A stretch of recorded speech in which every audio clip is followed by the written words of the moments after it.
With me today, happy Father's Day, Dad, is my dad, Esteban, who was part of season 1 and is now part of season 2 on the visual podcast on YouTube. So back in December of last year, as you know, Dad, we transitioned more heavily into YouTube. So everyone gets to see our faces, gets to see our smiles, gets to see our intonations, if you will, to better kind of understand and learn. And I think it's just a better way to experience the podcast. So welcome back. Thank you, son, and happy Father's Day to you, and happy Father's Day to Nick.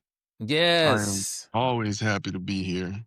Happy Father's Day To to everybody. I know it's been a journey for a lot of our previous guests that were kind of leading up through their journeys, intended parents, whether it's through surrogacy, adoption, or fostering, IVF processes that may have kids now. So happy Father's Day to you guys as well. So, all right. So let me ask you this. Parenting, right? You've had an opportunity to parent in kind of different ecosystems, right? From Panama, we grew up as little kids.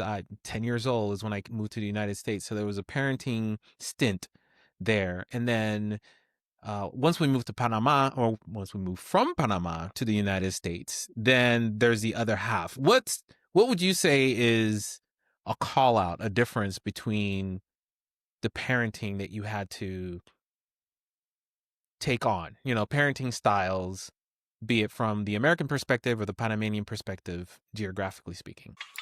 Welcome to Fathernetics, Fatherhood Unfiltered. I'm Jameel. Welcome to the podcast. You can never find somebody do it like me. I'ma turn it all the way up, cause it kamikaze. Go ahead and try, baby, you are gonna see that you'll never ever find somebody do it like me. I would say it has a lot to do with values because of the way that we were brought up. Being a second generation Panamanian by way of Barbados, um, I found that many of our ancestors left the islands to go to Panama because they were following the jobs. And by doing that, there had to be a code in place because if the men were not in the village, quote unquote, then that meant that somebody had to take over, and the women were very much instrumental in that. So technically, I say, give them a shout out and say Happy Father's Day to them because they were mothers and fathers when the elders left. And as the elders came to Panama went to Panama because we're not there right now, to do what was necessary, and that was to make some money and send home, they had to adhere to a number of things, and that was there had to be order in the home. There still had to be a level of understanding in regard to if that is not home, that doesn't mean you're going to cut up. It's not the substitute effect. The teacher's not there, so the substitute walks in and they get um, paper thrown at them, or they just don't get any attention. While the cat's away. Exactly. So there had to be a number of things in there. And the idea there was, all right, I left to go make something so that you can be something. And that ideology remained there. So I don't know if you remember, but one of the things that I told you and your sister and your brother is we are here now in the United States, meaning there's no turning back now. And I do not want for any nonsense to go on because we are here not to play. We are here on a mission. So I will not, stand for anything less than your best. And that's exactly what y'all did, just your best, so that we could step out forward because the opportunity was there. One thing that I was happy about is you remained in your educational level. They did not drop you a grade or anything like that. Reason why you guys got out 1 year ahead. So to answer your question, it was the value Was that a system. possibility? Were they entertaining needing to reset us based on our age group? Because obviously they like to start certain segments of school based on your birth date. That was their possibility. It wasn't mine. And obviously you see who won out. So my thing was you don't and right now one of the things if I were to add to parenting is don't just accept what the system says. Question it. You know why? Because the system was set up for a specific and particular objective to be met, and that is to keep everybody in line. And once you step out of line, it means that you've used your critical thinking to put in place what you need to get done. And if your objective is to maintain and elevate someone's thought process, then you go with what you have researched. And if somebody tells you no, then if they have a system in place, they're expecting for somebody to say no. Mm-hmm. So they're Mm-hmm. ready. Don't ever feel sorry for them. Tell them no. And then they say why, and then you tell them why. Then this is what you're gonna see. Because they know that they have an answer for it. They know what Mm-hmm. to do, they know where to put you. If everybody said no, oh my goodness. And that's the reason why when they look at you, they can determine how far that no can go. But also the other side, this person saying no and they're determined. Okay, well, let's give them the second level. And many times they have a plan A, a plan B, plan C, and a plan D. They go all the way down. They've been planning this for a long, long time. So they have all So, the answers. you and mom, I'm assuming, had to do a lot of research before making the permanent move to the United States. So we used to come here on vacations all the time. So to us, it felt like we were here every year. I'm sure that probably wasn't the case, but that's what it felt like. We were here every year to visit our family, spend, a couple weeks, if not, it felt like a month. But as a kid, time travels differently. But in order to make that pilgrimage and, be prepared for that mindset. Obviously, you're moving with kids, which a lot of people do now. Obviously, in today's political climate, a lot of people are moving in the opposite direction, right? They're going to Panama or they're going to somewhere else to escape the United States. So, what Yes. what is what is that like from a parent perspective? I don't know that I've ever asked you that question. Well, one thing I can compare it to is when we were your age. The first time you came up, you were 10. That was my case also. I came up in 1967. I was 10. I knew what the Jackson 5 was. I knew what was Soul Train. All those things were going on right then, and they were in their their their highest. They were at their highest level. Everybody knew about those things. And my dad made sure that we came up to the United States with my mom every other year. He was preparing us to assimilate this particular culture, and specifically the culture of the city of New York, the Big Apple as it was called back then. And anything under that we could fit into. If you could survive in New York, you could survive in LA, you could survive in Houston, and so said, so done. So he was already preparing us just like how, and I followed that particular practice by having you guys come up with us to the United States as often as we possibly could. From the time that we went through LA several times, your sister came up here one time before all you guys were here and spent some time with my brother. Then when you guys came on the scene, I brought you as often as I could because I was preparing you also for a level of understanding that would continue the upbringing that we started in Panama. Because I saw that what we did in Panama, when applied here in the United States, would have a higher level of success.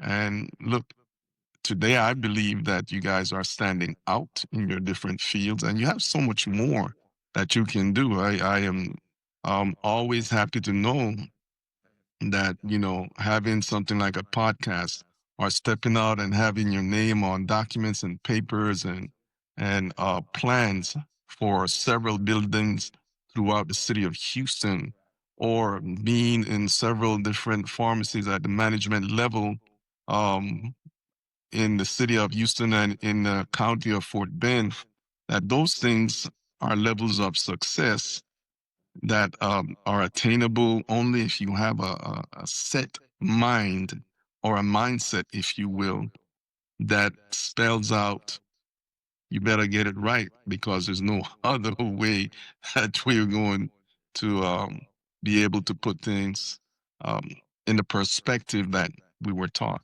And because we knew this, It was easy.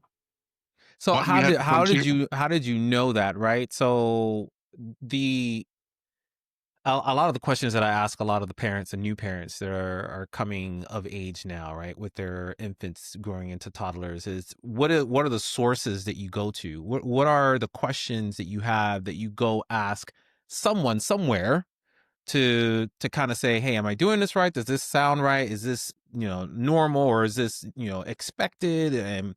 Am I crazy? Am I over frustrating myself? Is this more of a me as an adult issue versus the kid issue? So you in your early parenthood, how'd you address that? I was imitating what I saw my dad do. It was it was an approach, a rule that was very general in nature that could be applicable whether he was still in Barbados or whether I was in Panama or whether you are here being the father. And that was, look at what's going on around you. See what works. Prepare yourself and take your first step. When we came up here, um, there were a number of things that we had to do, and that is to learn what was going on around us, what was the culture of the city, um, get into key places where we could put our skills to work, and then from there, put our head to the wheel and make it work. That's what I saw my dad do. Matter of fact, he did that along with a number of my uncles, those who lived on the Canal Zone, and they stayed together. I saw that happen. Several levels. I had Uncle Garfield, Uncle Bruton, Uncle Charlie, all these uncles. I saw them in the Canal Zone doing things that people in the city of Panama wish that they could have done. To me, my question that was answered that gave me a roadmap was, well, how were they able to all get in to this market that was very much competitive, and that is working on the Canal Zone? Why? Well, the wages were much more. You got a place to live. Yes, it was apartheid. Don't please be very much aware as to what that was. It was apartheid. There was a level of control and a half. So I'm seeing this repeated. It's being repeated in this history here, but we saw it in the Canal Zone and we saw it in Panama to a certain extent, but much more in the Canal Zone. Um, and my So I don't parents know were that able I to saw create or that. experienced any of that, right? So obviously as a kid there's very limited exposure to a lot of Right. things on You wouldn't have purpose, seen but it. right. So for me, my perspective was growing up Canal Zone, it was 99% Panamanians, right? Or more specifically black people.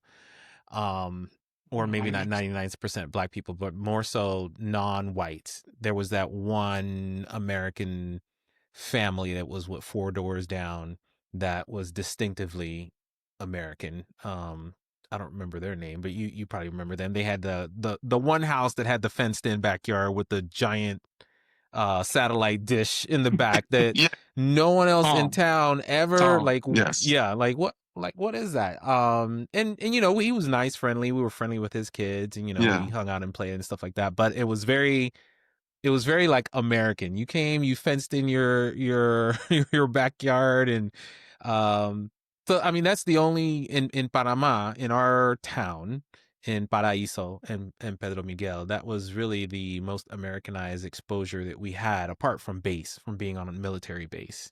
Mhm. That was pretty much intentional. I'll tell you that right in about 2 words. That was pretty much intentional in that he was a ham radio operator, and all ham radio operators that lived on the Canal Zone in any particular city would were today's version of influencers. They got information out that was unregulated and nobody else could stop, that went directly into the government offices that wanted to exert the control that was needed when things were quote unquote um, becoming out of control. Mm. So he was And a, I just define, whistleblower of sorts. exactly, Okay, exactly, exactly. that makes sense. I guess Mhm. in a protective sense, trying to protect himself and his family, and moving out in the middle of a town that's far off the beaten path, right? Because in order to get to our town, you kind of have to have a desire to drive through it. Yeah, well, he got in there because one, when you're gonna prepare for that kind of work, you get down there, you learn it, and you live it, and then once you do that, you're a part of the establishment, and that's what they did with him. That's what they did with him. He looked like he wasn't a threat, which is what it's done.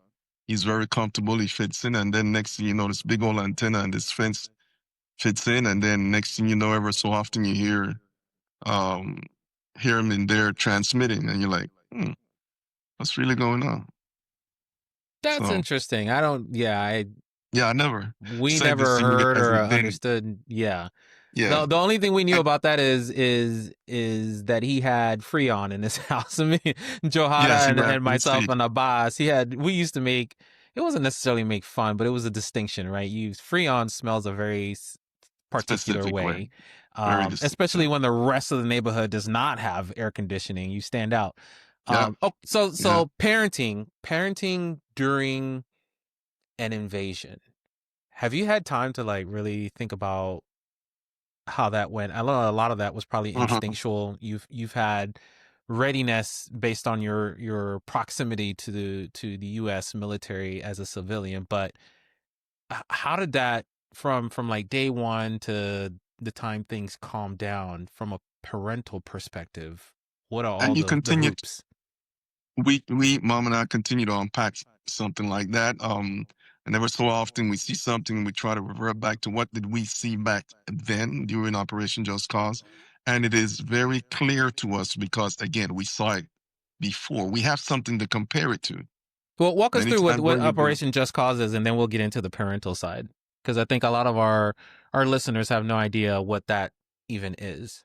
right, Operation Just Cause was when the United States government, through a military forced action, um, went into Panama to remove General Manuel Antonio Noriega, who they claim was sponsoring drug activity and using Panama as a conduit from Colombia,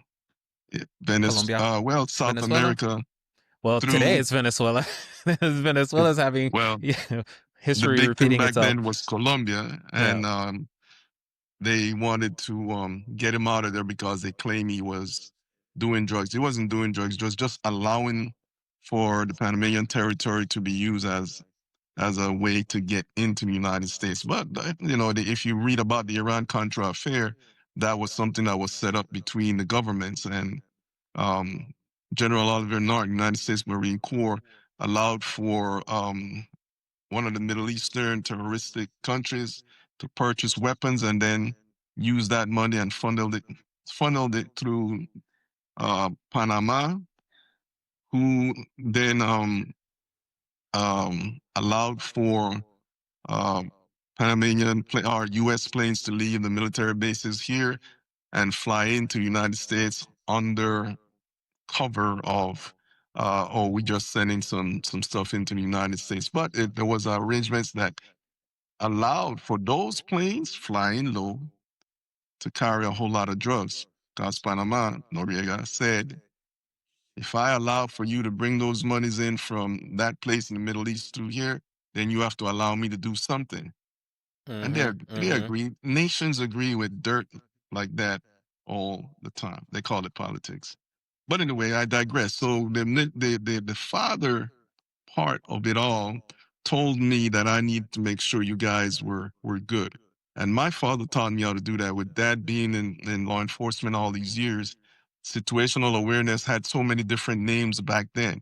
It was watch your five, watch your nine, look out, look at the north, check out people around you, see how they look in, what expression on the face, all this kind of thing.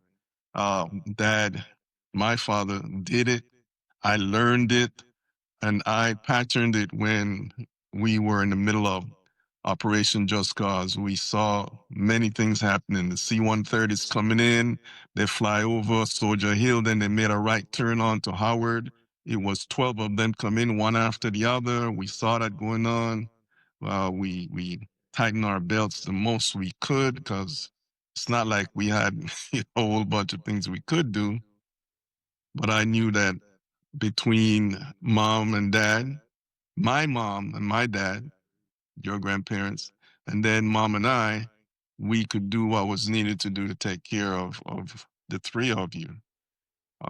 So I don't from know if you our remember. perspective as kids, we Mhm. knew all we kind of understood is there were times during the day where you guys left and came back with food from somewhere somehow, right? So I guess I've never really thought about all the rest of the people in town.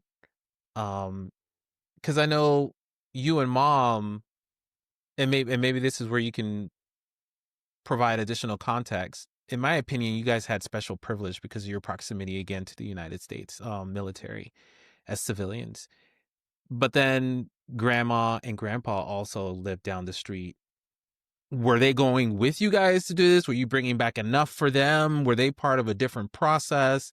Did you have to like think about, okay, I have to feed these kids, so now we have to do this 3 times a week. Do we need enough for 5 people? Was it just enough for us and you guys were like, we'll eat next week? I don't know. So from our perspective, we were not concerned. And so I think you guys did a great job in that area. It was like, there's nothing for us to worry about. But now I'm curious from a parent perspective, what actually happened? We had, remember, I worked Department of Defense Dependent Schools. Mom worked with in the 193rd Infantry Brigade, which is Army. So doing that as civilians, you made friends. So when all this mess happened, the day after everything was tore up, everything was fine. It was the third day after all the bombings stopped that the food stopped. So mom and I put some backpacks on and we walked to Clayton. We had a little old Which pass is there not a that, short ride. This, which is not a back short in ride. November, we did that drive and that was quite, especially the uphill part. That's right. So keep in mind that the hostilities were still in place. Not too many people came onto the zone, or they were not allowed on the zone because the U.S. military had that laid out. Ever so often, there was a checkpoint, and you had to kind of show whatever ID you had. Well, mom and I had these IDs that allowed us to go to work, and our jobs were on the military bases for the most part, so we had passes and IDs. We used that to get to Clayton. Then at the post, at the entry post, the sentry gave us an opportunity to call some of our friends who then came pick us up. We spoke for about 10, 15 minutes. They gave us some food. We came back and we walked right back. We got a short ride because we found a friend of ours who was about to do the same thing, or had just done the same thing. And that's how we were able to kind of ride back for the last 5 minutes or so between Clayton and Paraíso. Um, we had a concerted effort. Mom and dad took care of you guys while me and your mom left and walked to Clayton. So when we came back now, we made sure that people around us got some food, especially laid in front of us who had a newborn, etc., stuff like that. So we shared the wealth. And then on the fourth or the fifth day, I can't remember. I want to say the fifth day, then the U.S. military came in and said, look, for the time being, here is some MREs. See what you can do with that. And my dad immediately jumped in to work. And that is, his role was to get everybody up to the clinic that's up the road by the clubhouse. Everybody got into the clinic. My dad got one of the rooms in the clinic for all the boxes of MREs. Then he got some other members of the community and told them, you stay there, you form the line, you let people in one by one. And I was a part of all that. And my dad said, all right, let's go. Boom. And we went to work distributing MREs. And that's the example that I had. Not only one of the father's role, but that of a leader in the community. So it always became easy for me to model myself after that which I lived. So that's what father or being a father is to me. Where I got it from my dad, where he learned it, I don't know. And really and truly, I don't care. I'm only grateful that I was able to pull it from him and that it worked not only through times that you could say, hey, everything is going well, but this was during a war. Well, what they call it, a conflict is what they Conflict, call yeah. it. But in that conflict, there were bullets going left to right, all kinds of new armaments and mechanical and technological advancements were being tested. The smart bomb, um, they were taking out buildings that were side by side. We're only when they launched those smart bombs, one building alone was destroyed and the other building was left intact. Saw several examples of that. We went by to Balboa and saw where my dad used to work in the police headquarters.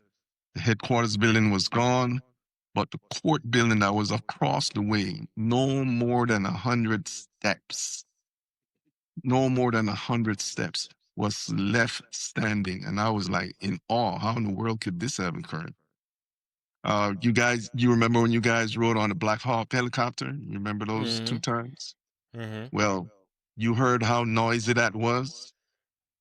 Well, we had one of those behind us because, we were right there on the bank of the canal and we could not see it until it turned on that little red light because they wanted for us to see after they told us to go back inside because it wasn't safe out there.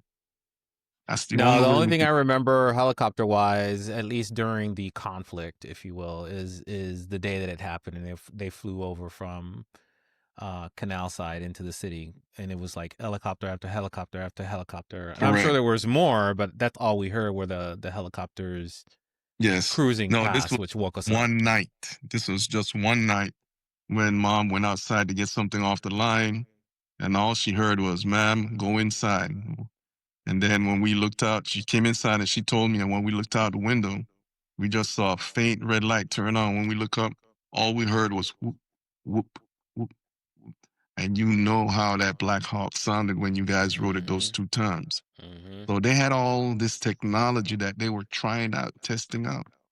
And that helicopter it stayed around for a long time right there at the Gaylord, the mountain that is actually the formation part of the Gaylord Highway. Um, well, actually, where the Centenario is now, Mm-hmm. that was the most difficult part to crack through in the building of the canal, and it was the last bastion of resistance before the two seas met as part of the last um, piece of construction of the canal. So Okay. if some terroristic group had gotten in there and blown that up, it would have been hell to pay. A whole lot of places would have flooded.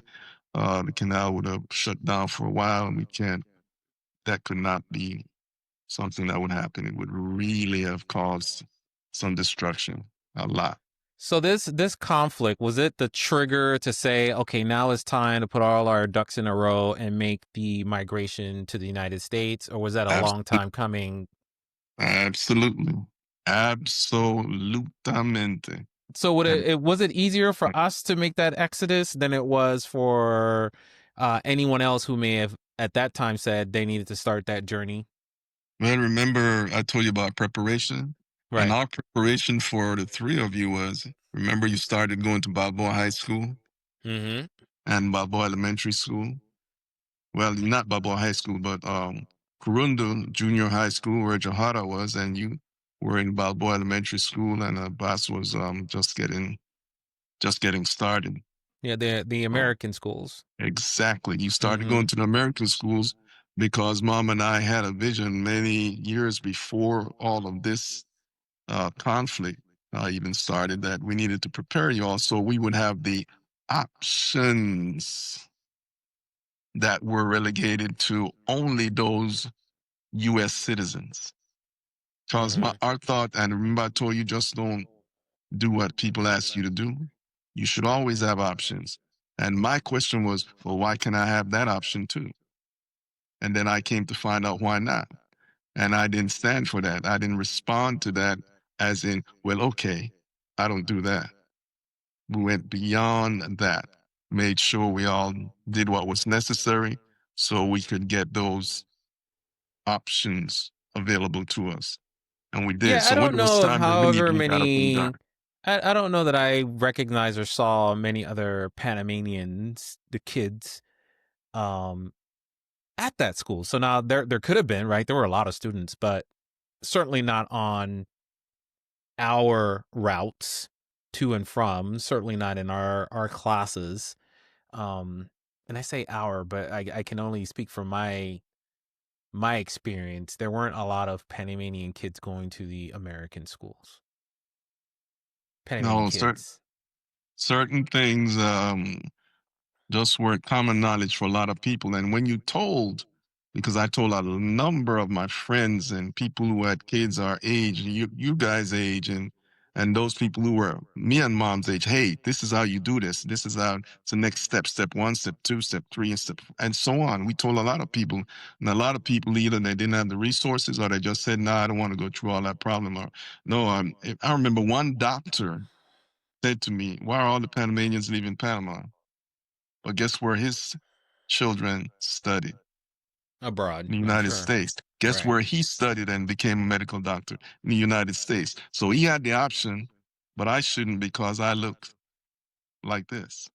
Mm, And that's mm, why I never thought that the options should only be relegated to certain people and not us. My question mm, would always be, why not? That's the kind of parenting that my dad taught me. In several instances, I can give you one quick example too. I remember in Fort Clayton, there used to be a baseball field called Jarman Field, and they used to have festivals there every year, 3, 4 days, something like that. And everybody would prepare themselves and go out there, spend money. It was like a big carnival. And I remember my friend and I went out there. Me and Enrique went out there, and we were just having fun. We had on jeans, jackets, and jeans. And the military police snatched Enrique up and say, "Hey, you look like you're part of a gang. Why you?" And they arrested him. And I say, "Hey, wait, what y'all doing?" And they told me, "You better step back before we put you on the arrest." And I said, "Okay." So I stepped back, turned around, found the phone. That was days that you didn't have cell phones and stuff like that. I was in the 12th grade, as a matter of fact. I called my dad, and my dad was there in 2 minutes, it looks like. Paraiso is 15 minutes away from Clayton. My dad mm, came in, went up to the military police office. I met him up there. And my dad went in there and said, if you don't let him go now, I will sue every last one of y'all. What is your probable cause? What crime did he commit?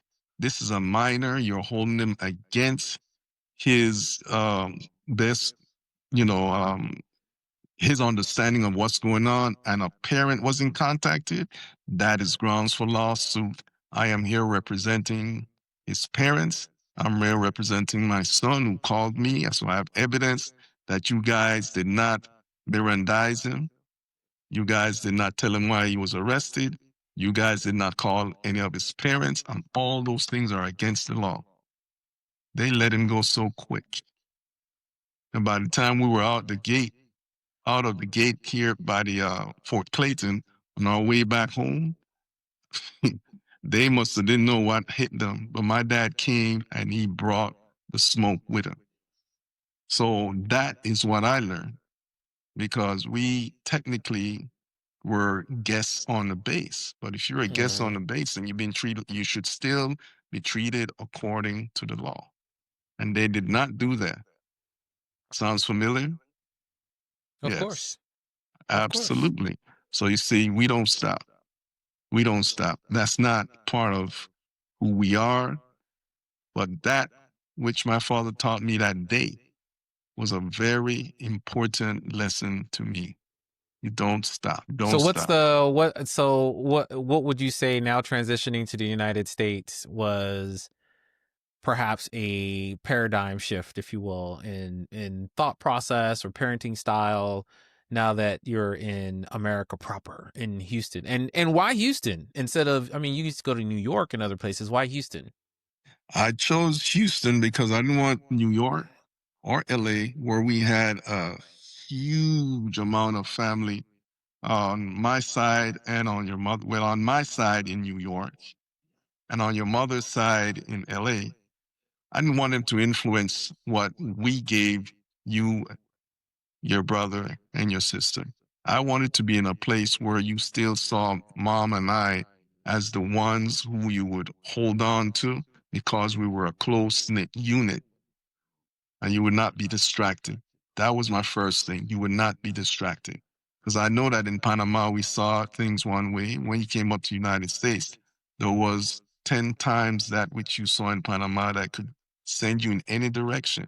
Mm-hmm. We could not afford that.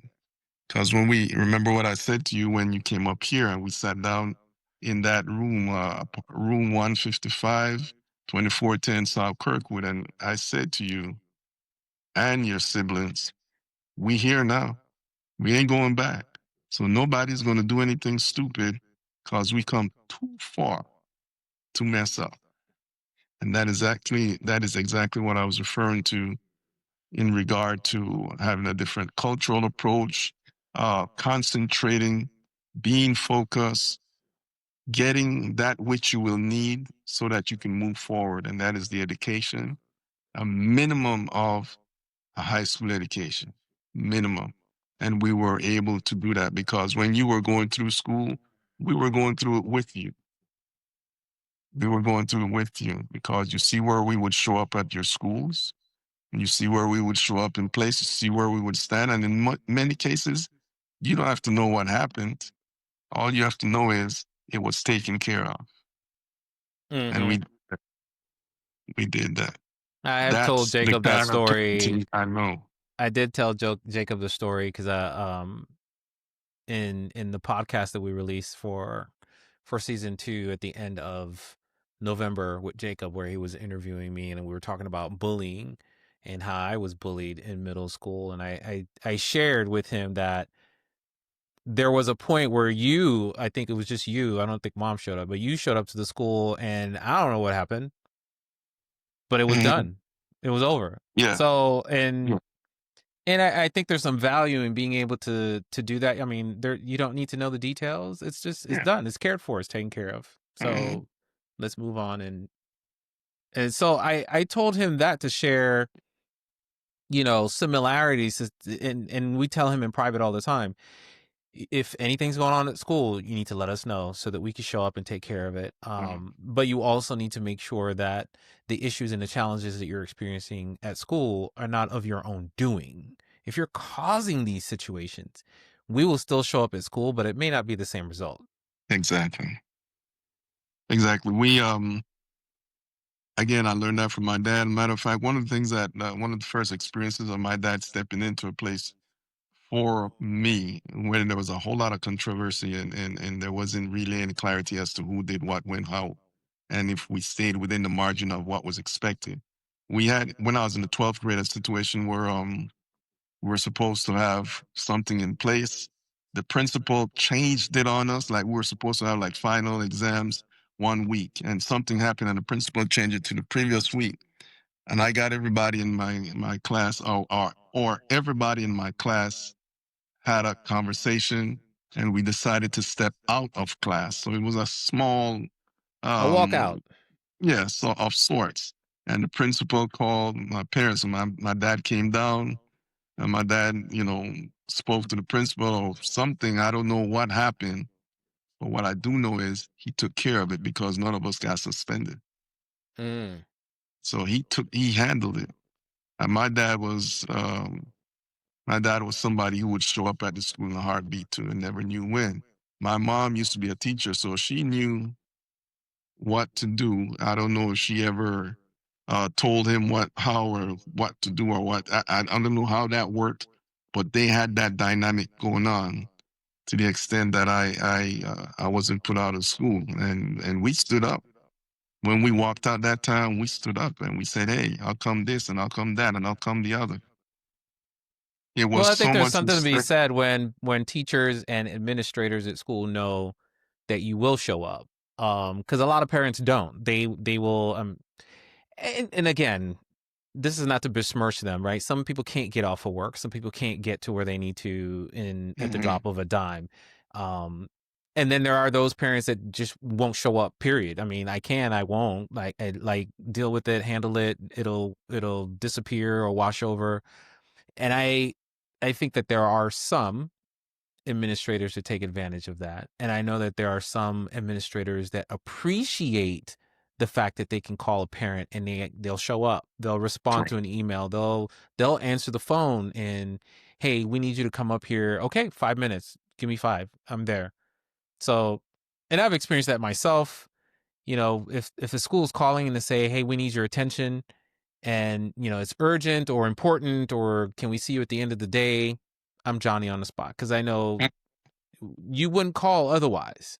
And even if it's worked out and it turned out to be something different and it's not as serious, the ability to do that in today's world where Nicholas and myself work from home and we are a stone's throw from his school, Right. yeah, we have a responsibility to be able to do that. We don't work in an office and we're not tied down where we can't disappear from our desks for an hour Oh, to be able to go ahead. handle a situation. So why not? So I encourage people, parents, to be able to do that, respond to emails, interact, reach out to teachers, things that don't make sense. Hey, my student is telling me this. It doesn't make sense. Let me send a quick email. I think teachers appreciate the level of clarity that you're trying to gain for their student, your child. One of the other things I can tell you about my dad, and what they always say is saying his name is important. Crispin Stephen Mayers Jr. I mean, Crispin Stephen Mayers Sr. Um, he was a person who was influential in the community. He was part of or an advisor for the youth services division in the Canal Zone, and especially in Paraíso, where he helped the director of the youth services or the youth council. The representative here was Mr. Lewis, a recent graduate in the United States, young man too, and he came down there. He ran the youth center. Dad was instrumental in getting me a part-time job in the youth center. And what I did is I opened certain days. I stayed there, made sure people had the ping pong balls, the ping pong table, the pool tables, the queue. They didn't tear up anything. If the people came to cook in the kitchen and sell their stuff, that place was available. I would sweep before and after, and then I go home, get a small check. I thought I was, doing something good, and I definitely was. That again was an example to me that one, my dad used his influence in the community to establish opportunities for the youth because the youth center was a magnet for the kids to come through and stay out of trouble. And when he saw that I had an opportunity to help in that, I was able to do just so. Why? Because I wasn't afraid. That wasn't a part of my vocabulary or my thought process at all. I continued to look at the beacon that was ahead of me, and that beacon was my father.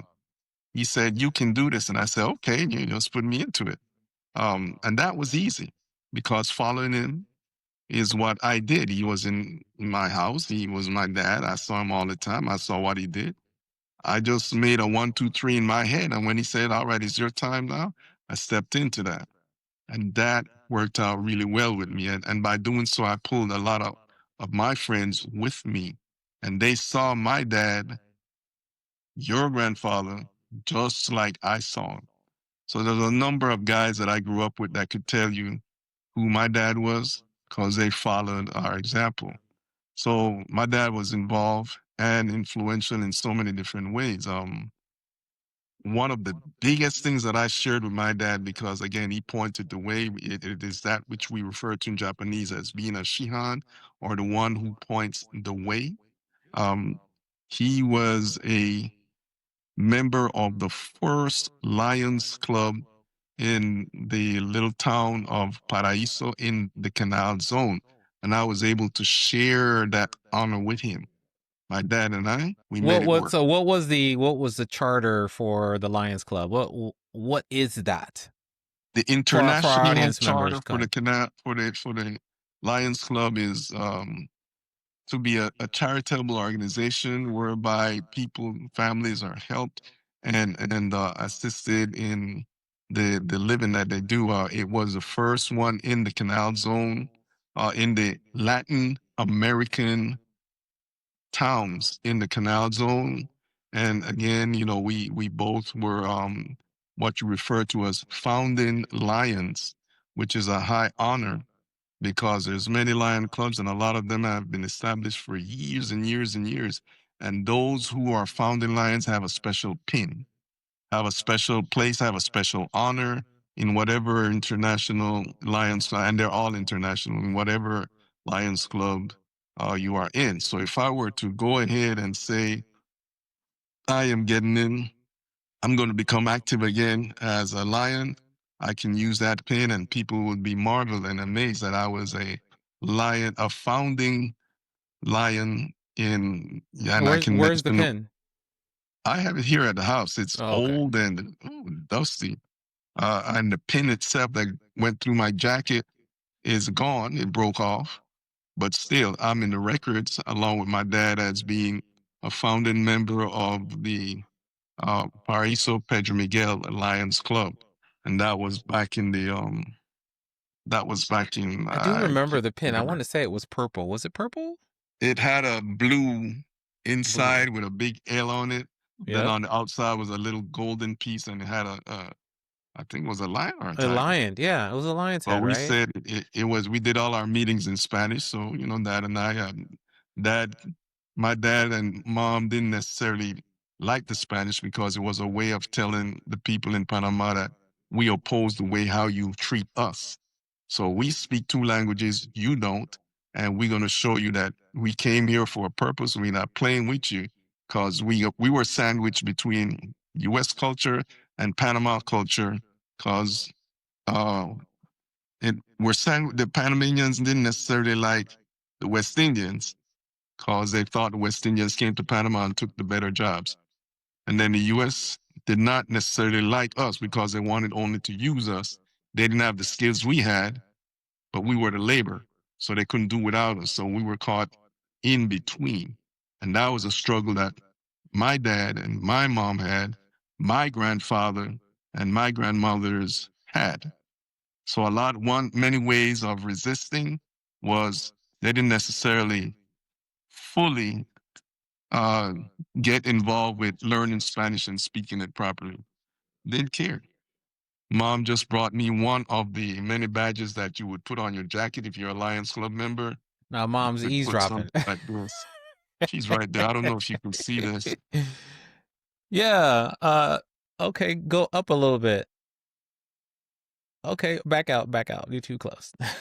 All This is one of the pins that right. we use, and that tells you that we were a founding member. So you see both the Oh, that's Lions cool. Club. I don't think I've seen that one. The one I usually see is where that crest is at the top right, the gold with the L in it. Yes, this is the one. This is, oh my gosh, you found this.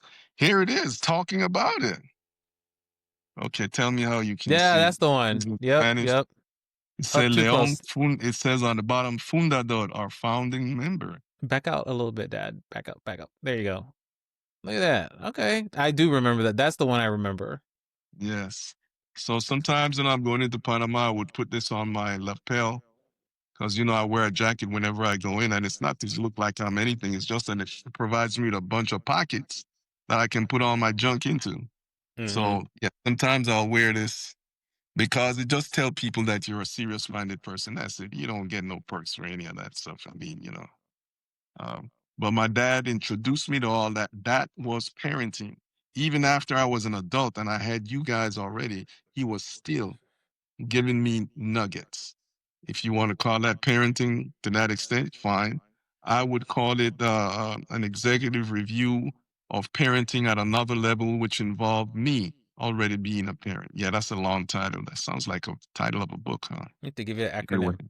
yeah. So it worked out really well. And even now that he's gone, I'm still like, oh man, that's what he meant. Let me put this into place. And there's things that still live in my head. So kudos to Crispin Stephen Mayers Sr. and Louise Gaskin Mayers, who's still with us, 96 years of age. And Yeah. she's still going strong. And we're giving God the glory all the time. All the time. All Because right, Dad. So I know this interview was very timely for Father's Day. So now, between now and 2026, we'll come up with some additional stuff. I'm probably talk about Grandpa forever. So probably some there'll pictures always that you be. can add and all that stuff. You'll have to send me some because I have a few, but they're not a lot.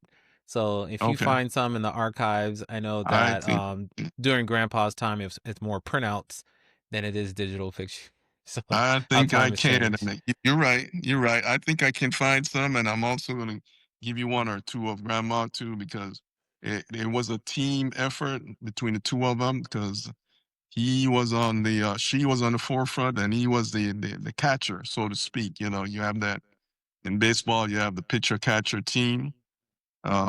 Yes, they made a very good combination, and that's my that's the essence of who or what team make who I am today.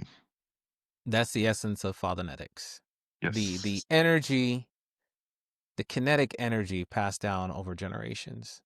that's right. All right, All those Dad. elements Well, you mentioned under the title Fathernetics, they're in there. all right, Dad. This was fantastic. So we'll bookmark next year for another meet and greet and catch up on all the All right. fatherhood haps. Sounds Whoa. good. Do it All like right, me. thanks, Dad. You can never find somebody do it like me. I'ma turn it all the way up, cause it kamikaze. Go ahead and try, baby, you are gonna see that you'll never ever find somebody